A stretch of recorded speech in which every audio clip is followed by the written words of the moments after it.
Canada, oui. Mais parlons-en du taux de chômage, c'est ce qui nous intéresse aujourd'hui. On y va, on se lance dans l'économie, 8,9 %.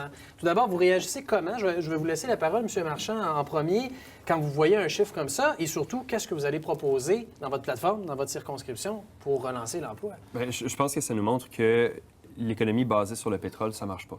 L'économie basée sur l'exploitation des ressources naturelles, qui est strictement basée là-dessus, ça ne nous mènera nulle part si on n'arrête pas d'investir là-dedans pour aller vers des technologies vertes, vers des industries qui sont fortes à Montréal puis qui sont propres au Québec, hein, qu'on parle d'aéronautique ou qu'on parle d'autres technologies ou de l'industrie du jeu. M. Harper n'a pas accordé beaucoup d'importance à ça comparé à l'industrie du sable bitumineux puis les pipelines qui veulent nous faire passer de bord en bord. Puis on a vu ce que ça a donné quand le prix du baril de pétrole s'est effondré.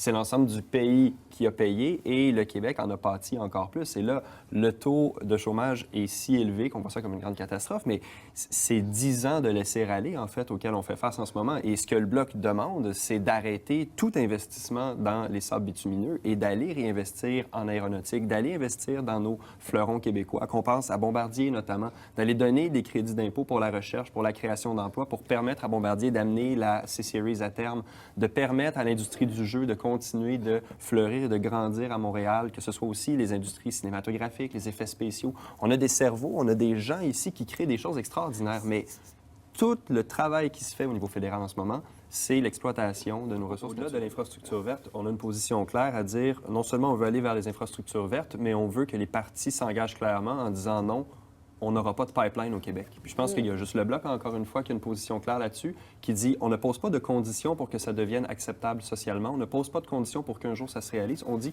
ça ne doit pas se réaliser, ça doit être un non définitif. Puis tant que les autres grands partis ne pourront pas prendre un engagement clair, mais je pense qu'il va toujours avoir l'ombre du développement pétrolier, l'ombre de ce restant d'économie qui est sur une sortie de toute façon. Puis on va toujours avoir un frein à aller de l'avant vers les véhicules électriques, vers des crédits pour des véhicules électriques pour que les consommateurs puissent se les procurer, puis plus de recherche de technologies vertes.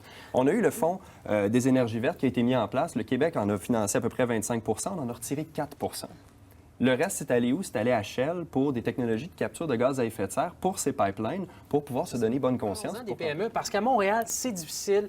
Les gens sont hyper taxés. Il y avait même, je voyais, selon le Global Financial Centers Index, que parmi les endroits au Canada où c'est le plus difficile de partir une entreprise, c'est à Montréal. On est 121e sur 121e.